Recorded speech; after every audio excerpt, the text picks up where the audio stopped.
Good morning, everyone. So last time we have already discussed about the types of colloid on the basis of interaction between dispersed phase and dispersion medium. But अब जो आप करोगे next type, that is on the basis of types of particles of the dispersed phase.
आ जाएगा collides. Next type आप करोगे मैक्रोमोलिक्यूलर collides. ठीक है, अभी आपने किया था मल्टी, अब यहाँ कर रहे हैं मैक्रो. मैक्रो का मीनिंग क्या होता है? ऑलरेडी वो बड़े साइज़ के, वहाँ आप मल्टी में एग्रीगेट करवा रहे थे, यहाँ आप क्या कर रहे हो? ऑलरेडी बड़े साइज़ के पार्टिकल्स को ले रहे हो. तो देखो यहाँ लिखा है macromolecule solutions are true solution consisting of single macromolecules so large they fall into the colloidal range. ये ऑलरेडी बड़े होते हैं, बट बिहेवियर जो इनका होता है कैसा होता है? ट्रू सॉल्यूशन की तरह. ठीक है, तो जैसे ही हम इसको डिज़ोल्व करते हैं पर्टिकुलर लिक्विड में, ये किस रेंज में आ जाते हैं? कोलाइडल रेंज में. ठीक है, तो आप जो इसकी एग्जांपल है, आपका जो चैप्टर आएगा आगे पॉलीमर के नाम से, तो उसमें जो पॉलीमर्स में आप बहुत से एग्जांपल पढ़ोगे, वो सारे के सारे मैक्रोमोलिक्यूल्स में ही आएंगे. ठीक है, तो वहाँ आएगा रबड़, नाइलॉन, पॉलीथीन, स्टार्च, ये सारे एग्जांपल आएंगे वहाँ पर. तो ये इनका नेचर कैसा होता है? ये ऑलरेडी बड़े साइज़ के पार्टिकल्स होते हैं, बट जैसे ही हमने इसको लिक्विड में डाला, ये किस रेंज में आ जाते हैं? कोलाइडल. ठीक है,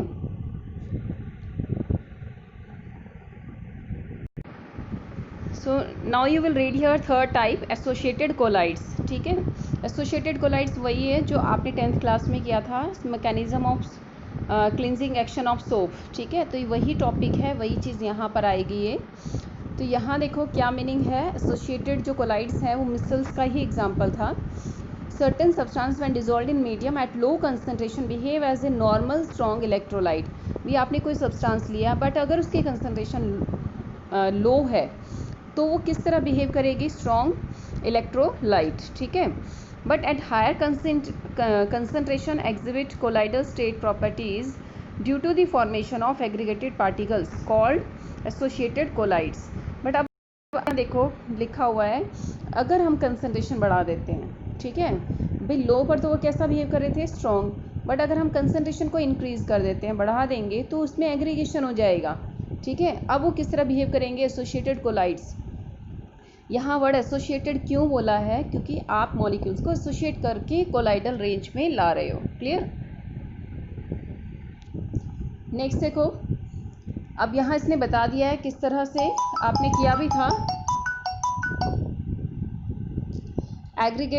aggregated particles thus formed are called micelles, ठीक है, ये देखो मिसल्स बन गए ना। The most common associated colloids are formed by soap and detergent, किया था आपने, ठीक है। तो वही है ये पूरा उसका mechanism. I will show you this. So now you can see here this mechanism. आपने देखो 10th में क्या था, यही है मिसल्स फॉर्मेशन, ठीक है, ये बना हुआ मिसल्स। तो ये कब आपने किया था, जब क्लिनजिंग एक्शन किया था आपने, ठीक है, ऑयल पार्टिकल्स को आप रिमूव करते थे। तो ये जो सोप पार्टिकल्स हैं, देखो ये इंडिविजुअली जो दिखाई दे रहे हैं, it is the soap particles, ठीक है। उसके अंदर दो पार्ट्स होते हैं, हाइड्रोफिलिक एंड हाइड्रोफोबिक, ठीक है। तो ये जो इसका हेड है, दिस इज़ हाइड्रोफिलिक, और जो टेल होती है, इट इज़ हाइड्रोफोबिक। जब ये एक दूसरे के कांटेक्ट में आते हैं, तो इस तरह से ये एग्रीगेट कर देते हैं एक दूसरे के साथ, एसोशिएट कर देते हैं, और क्या बना देते हैं, मिसल्स। तो ये जो अब रेंज आ गई है, अब ये किस साइज़ में आ गए हैं, कोलाइडल रेंज। क्लियर। बट आप मिसल्स फॉर्मेशन में 2 पॉइंट्स और पढ़ोगे, दैट इज़ टू इम्पॉर्टेंट, बहुत और 1 मार्क्स में पूछा हुआ है। What is the full form of CMC और क्राफ्ट टेम्परेचर, क्या होता है भाई। जो मिसल्स फॉर्मेशन होती है वो हर कंसंट्रेशन पे नहीं होती है, वो एक पर्टिकुलर कंसंट्रेशन पर होती है भाई। इतनी कंसंट्रेशन हो गई तो ही मिसल्स बनेंगे, ठीक है। तो उससे बोलते हैं क्रिटिकल मिसल्स कंसंट्रेशन, ठीक है। दूसरा आप देखोगे क्राफ्ट टेम्परेचर, ये कह रहा है कि हर टेम्परेचर पे भी नहीं होती है इसी मिसल्स का बनना, किसी पर्टिकुलर टेम्परेचर पे, उसे आप क्या बोलोगे, क्राफ्ट टेम्परेचर। क्लियर। तो आप देख लो, अगर मिसल्स फॉर्मेशन आए तो आपने ये डायग्राम बनाना है सेम, ठीक है। ये डायग्राम आपने किया था, एसोसिएटेड कोलाइड्स का ही एग्जाम्पल है। नेक्स्ट टॉपिक आप करोगे प्रिपरेशन ऑफ कोलाइडल सोल, ठीक है। आप यहाँ देखो, इसके अंदर 2 पार्ट्स हैं। फर्स्ट पार्ट लिखा है डिस्पर्शन मेथड, उसी का दूसरा नाम है डिसइंटीग्रेशन मेथड। दूसरा पार्ट देखोगे कंडेंसेशन, ठीक है, या कंडेंसेशन एग्रीगेशन मेथड, और उसी को आप बोलोगे केमिकल मेथड। बट आपको ये सारी टाइप्स करने हैं यहाँ पर। तो जो फर्स्ट जो आपने किया यहाँ डिसइंटीग्रेशन मेथड, इसमें ये टाइप्स आएंगी जो इंडिविजुअली कई बार एग्जाम में पूछी भी गई है, ठीक है। तो सभी टाइप्स इकट्ठे तो नहीं पूछते, वो हमेशा इंडिविजुअली पूछते हैं, जैसे मैकेनिकल डिस्पर्शन, ठीक है, इलेक्ट्रो डिसइंटीग्रेशन, जिसका दूसरा नाम ब्रीडिंग मेथड है, सबसे इंपॉर्टेंट है, जो सबसे ज़्यादा पूछा गया है, ठीक है। उसके बाद पेप्टाइजेशन, ये भी बहुत इंपॉर्टेंट है, तो ये सेकेंड एंड थर्ड सबसे ज़्यादा पूछे आते हैं वे डायग्राम। उसके बाद आप देखो यहाँ केमिकल मेथड के अंदर कौन कौन सी टाइप करोगे, डबल डिकम्पोजिशन, रिडक्शन, ऑक्सीडेशन, तो ये सारे के सारे इनके अंदर रिएक्शंस इन्वॉल्व है, ठीक है। फोर्थ टाइप है हाइड्रोलिसिस, तो ये इसीलिए ये किसके अंदर आते हैं, केमिकल मेथड में। Clear. So all types we will discuss one by one. So now see properly all types preparation of colloidal soul.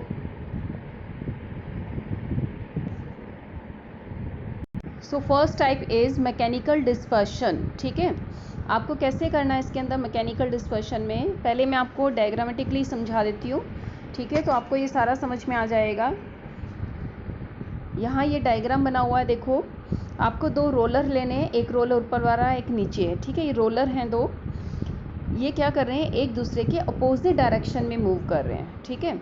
और जो इनके बीच में ये जो स्पेस रखा हुआ है, ये स्पेस इतना रखा हुआ है, ये ना तो ज़्यादा बड़ा है ना ही ज़्यादा छोटा है भाई। इतना छोटा नहीं है कि ट्रू पार्टिकल्स के जितना हो, इतना बड़ा भी नहीं है कि सस्पेंशन, बट कितना रखा है, कोलाइडल रेंज का, यानी 1 नैनोमीटर से 1000 नैनोमीटर तक की रेंज रखी हुई है, ठीक है। तो मैंने क्या बोला, आपको क्या करना है, 2 रोलर लेने हैं, दोनों को क्या करना है, अपोजिट डायरेक्शन में रोटेट करवाना है। उसके बीच में जो गैप रखना है वो किस गैप में होना चाहिए, कोलाइडल रेंज में, ठीक है। ऊपर की तरफ देखोगे आप, यहाँ पर क्या लगा हुआ है, होपर, जिससे आप एंटर करवाओगे सब्सटेंस को, जिसको भी आपने कन्वर्ट करना है किस में, कोलाइडल रेंज में। तो आपने यहाँ डाला सस्पेंशन, यानी वो सब्सटेंस जिसको आप किस रेंज में ला रहे हो, कोलाइडल रेंज में। यहाँ वर्ड सस्पेंशन क्यों यूज़ किया है, क्योंकि आप उसके टुकड़े करके लेकर आ रहे हो, ठीक है। तो टुकड़े करके ला रहे हो तो इट मीन साइज़ बड़ा होगा, और साइज़ बड़ा होता है तो वो ट्रू में कोलाइडल सस्पेंशन किस में आता है, सस्पेंशन में। इसीलिए वर्ड यहाँ पे क्या लिया है, सस्पेंशन। क्यों, क्योंकि आपने सस्पेंडेड पार्टिकल्स को ही लिया है यहाँ पर। बड़े साइज़ के पार्टिकल को हॉपर में डालोगे, ठीक है, वो यहाँ आ जाएगा इस गैप के अंदर, और जैसे ही ये दोनों रोलर रोटेट करेंगी उसके टुकड़े होने लगेंगे, और वो किस रेंज में आ जाएगा, कोलाइडल में, ठीक है। So now you can see all points. तो किस तरह से आपको लिखना है प्रॉपरली। फर्स्ट पॉइंट में लिखो, substance are first ground to coarse particle. ज़्यादा बड़े हैं तो उसके पहले छोटे छोटे टुकड़े कर लो। उसके बाद आपने क्या करना है, इसको डिस्पर्शन मीडियम में डालना है, ठीक है, इसको मिक्स करना है क्योंकि आप सोल बनाने जा रहे हो। फिर उसके बाद आपको किस में डाल देना है, इसको कोलाइडल मील में। तो जो अभी आपने डायग्राम देखा था दैट इज़ कोलाइडल मील, ठीक है। वो कोलाइडल मील किसका बना हुआ है, दो मेटालिक डिस्क यानी रोटेटर है जो एक दूसरे को नियरली टच कर रहे हैं, क्योंकि उनके बीच में गैप रखा है जो किस रेंज में है, कोलाइडल रेंज, ठीक है। और किस डायरेक्शन मूव कर रहे हैं, अपोजिट। तो बाय ब्रेकिंग हुआ है, इसीलिए इसके लिए आप यूज़ करोगे मैकेनिकल डिसइंटीग्रेशन। क्लियर। नेक्स्ट मेथड आप करोगे कोलाइडल सोल की प्रिपरेशन में इलेक्ट्रो डिसइंटीग्रेशन। तो फर्स्ट तो आपका था, ये सेकेंड पॉइंट आएगा, ठीक है, मैकेनिकल डिस्पर्शन, सेकेंड है इलेक्ट्रो डिसइंटीग्रेशन, ठीक है। यहाँ जो वर्ड यूज़ हो रहा है electro, it means you will have to supply electric arc. आपको आर्क प्रोवाइड करना है, तब ब्रेक करके आपको क्या बनाना है, कोलाइडल सोल। बट इस मेथड का नाम क्या रखा गया है, ब्रिडिक आर्क मेथड, ठीक है। आप यहाँ देखोगे जो ये यूज़ किया गया एक्चुअल में किसके लिए किया गया है, मेटल्स के लिए, ठीक है। तो बहुत बार एग्जांपल पूछा जाता है आपसे कि अगर हम कोलाइडल का सोल बना रहे हैं, ठीक है, सॉरी गोल्ड का सोल बना रहे हैं, तो वो किसके अंदर आता है, इलेक्ट्रो डिसइंटीग्रेशन, ठीक है। सिल्वर, प्लेटिनम, ये तीनों एग्जांपल आपको लर्न करके रखने हैं जो ब्रिडिक आर्क मेथड में आते हैं, ठीक है। दूसरा, इसी के लिए जो आप गोल्ड के लिए आप इसका सोल बनाते हो तो इसी के लिए वर्ड यूज़ किया है यहाँ पर, पर्पल ऑफ कैसियस, ठीक है। बहुत बार 1 मार्क्स में पूछते हैं कि जो पर्पल ऑफ कैसियस है किसके सोल की बात कर रहे हैं, ये गोल्ड की बात हो रही है, सिल्वर और प्लेटिनम नहीं, ठीक है। तो सिर्फ गोल्ड के लिए ये वर्ड यूज़ किया हुआ है। यहाँ आप देखो, आपको ब्रीडिंग आर्क मेथड में करना क्या है, ठीक है। आपको यहाँ 2 कंटेनर लेने हैं, एक तो बाहर की तरफ है जो आउटर कंटेनर और एक है इनर, ठीक है। जो बाहर वाला कंटेनर है उसमें आपको आइस डालना है, और जिस भी आप मेटल का क्या बनाना चाहते हो, कोलाइडल सोल बनाना चाहते हो, आपने वो मेटल उसको रॉड की फॉर्म में ले लेना है। तो ये आपने रॉड की फॉर्म में ले लिया है, ठीक है। उसके बाद आपने क्या करना है, इनको बैटरी से कनेक्ट कर दोगे, दोनों रोड्स को पॉजिटिव और नेगेटिव टर्मिनल बनाकर, ठीक है। फिर आपने इस रोड को आपने किस में डाल देना है, डिस्पर्शन मीडियम में, ठीक है।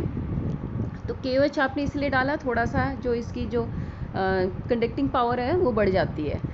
तो बाहर आपने क्या डाला, आइस। देखो इससे इमीडिएट कूलिंग हो जाती है। जैसे ही आपने इस पर क्या लगाया, बैटरी कनेक्शन किया, तो 2 रॉड्स, जैसे आप देखते हो ना, जैसे कि मान लो आपने आयरन रॉड है, उसको करंट से आपने कनेक्ट किया हुआ है और पानी में डाल दो, तो उसमें क्या प्रोड्यूस होएगा, आर्क प्रोड्यूस होएगा। In the same way metal है ये भी, तो मेटल क्या करता है, ये भी आर्क प्रोड्यूस करेगा, ठीक है। तो यहाँ आपने जिसका भी लिया है, गोल्ड हो, सिल्वर, प्लेटिनम, जो भी लिया है, आपने उसको रोड को बैटरी से कनेक्ट करके आपने डिस्पर्शन मीडियम में डाल दिया है, तो इससे आर्क प्रोड्यूस होएगा। उस आर्क से ये इसके बिल्कुल छोटे छोटे टुकड़े हो जाएंगे, जो किस रेंज में आएगा, कोलाइडल रेंज में।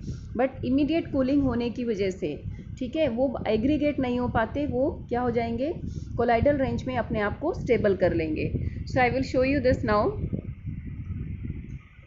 सो सी हियर, यहाँ आप देख लो किस तरह से बाहर एक कंटेनर रखा, उसमें आइस क्यूब्स है, अंदर वाले कंटेनर में 2 रॉड्स इसने लगा दिए गोल्ड की, ठीक है।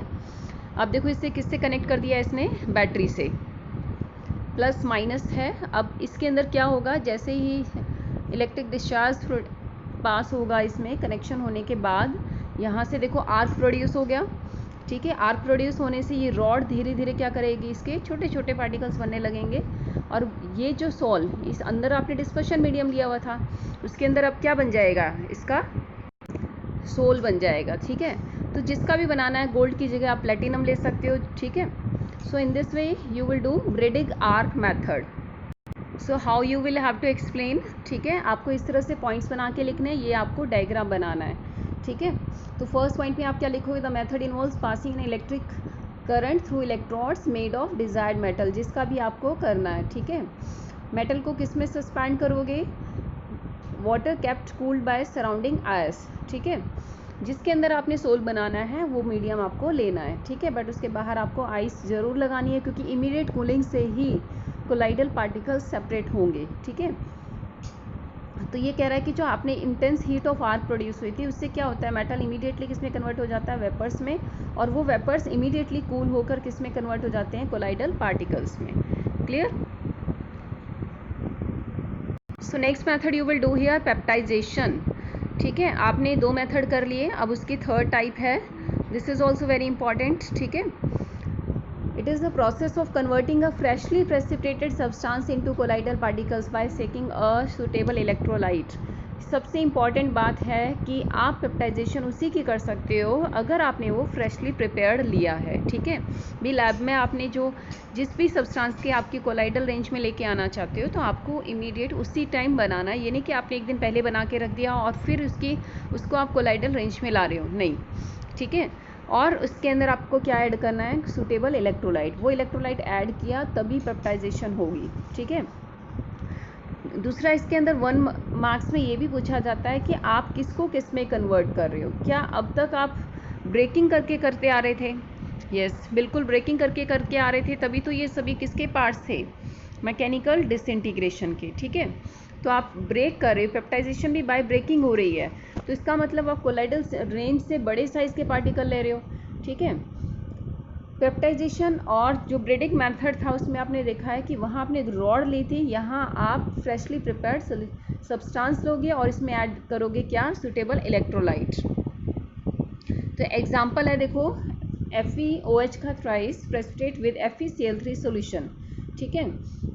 आपने प्रेसिपिटेट किसके लिए, फेरिक हाइड्रोक्साइड। प्रेसिपिटेट और पेप्टाइजेशन दोनों वर्ड डिफरेंट है। प्रेसिपिटेट तो हो गया सस्पेंडेड पार्टिकल को बोला है, बड़े साइज के पार्टिकल को। जब आप उस प्रेसिपिटेट को कोलाइडल रेंज में ले आओगे, उस प्रोसेस को पेप्टाइजेशन बोला है। क्या बोल रही हूँ मैं, प्रेसिपिटेट बड़े साइज के पार्टिकल है, जब आप उसको कोलाइडल रेंज में ले आओगे तो उससे बोलेंगे पेप्टाइजेशन। पर कैसे लाओगे, उसमें इलेक्ट्रोलाइट डालने पर। तो फेरिक हाइड्रोक्साइड में क्या इलेक्ट्रोलाइट डालना है आपने, FeCl3, ठीक है। AgI में क्या इलेक्ट्रोलाइट डालना आपने, AgNO3 या फिर Ki solution. So now you can see here, आपने क्या लेना है, फेरिक हाइड्रोक्साइड का सॉल्यूशन लेना है, ठीक है। उसमें आपने FeCl3 डाल देना है। तो जो फेरिक हाइड्रोक्साइड लिया था वो आपने क्या लिया था, फ्रेशली प्रिपेयर्ड लिया था, और इसमें FeCl3 जो डाला आपने वो एक इलेक्ट्रोलाइट था, ठीक है। आपने उसको शेक कर दिया। शेक करने के बाद अब आप देखोगे जो रेंज आपको मिलेगी वो किसकी मिलेगी, कोलाइडल रेंज, ठीक है। तो ये ऐसा क्यों होता है, इसका रीज़न पूछा जाता है, what is the cause of peptization, ठीक है। तो आप देखो यहाँ पर जब आपने लिया क्या था, फेरिक हाइड्रोक्साइड, उसमें डाला क्या, FeCl3, ठीक है। डाला क्या उसमें, FeCl3। तो इन दोनों में कॉमन क्या है, आयरन ना। तो ये अपने सरफेस पे प्रेसिपिटेट किसको एड्जॉर्ब करेगा, इलेक्ट्रोलाइट के कॉमन आयन को। तो फेरिक हाइड्रोक्साइड आयरन को क्या कर लेगा अपने सरफेस पर, एड्जॉर्ब। जैसे वो उसको एड्जॉर्ब करता है, तो ये जो प्रेसिपिटेट है जिसके ऊपर कॉमन आयन आने की वजह से, सेम चार्ज आने की वजह से एक दूसरे को क्या करेंगे, रिपेल। और जो ये बड़े साइज़ का पार्टिकल होता है, प्रेसिपिटेट बड़ा था ना, वो क्या कर जाता है, ब्रेक कर जाता है, ठीक है। और वो किस रेंज में आ जाता है, कोलाइडल रेंज में। So you can see here. तो अब आप देख लो यहाँ पे जो पॉइंट्स लिखा हुआ है, during peptization precipitate adsorb the one of the ions of electrolytes on its surface, ठीक है। नेक्स्ट देखो, this cause the development of positive और negative charge on precipitate which ultimately break up into smaller particles. Clear. So इस तरह से आपको क्या करनी है, पेप्टाइजेशन। पेप्टाइजेशन में 2 बातें ध्यान रखनी है आपको, सस्पेंडेड को कोलाइडल में लाना है, बड़े को छोटे में। फ्रेशली प्रिपेयर्ड आपको सॉल्यूशन लेना है, पर किसकी प्रेजेंस में, इलेक्ट्रोलाइट। इलेक्ट्रोलाइट का कौन सा पार्ट एड्जॉर्ब करेगा, जो उसका कॉमन है। क्लियर। So we have discussed all the 3 types, ठीक है। हमने तीनों कर ली, मैकेनिकल डिस्पर्शन, इलेक्ट्रो डिसइंटीग्रेशन जिसका दूसरा नाम क्या था, Bredig method, and peptization. So read up to this, thank you.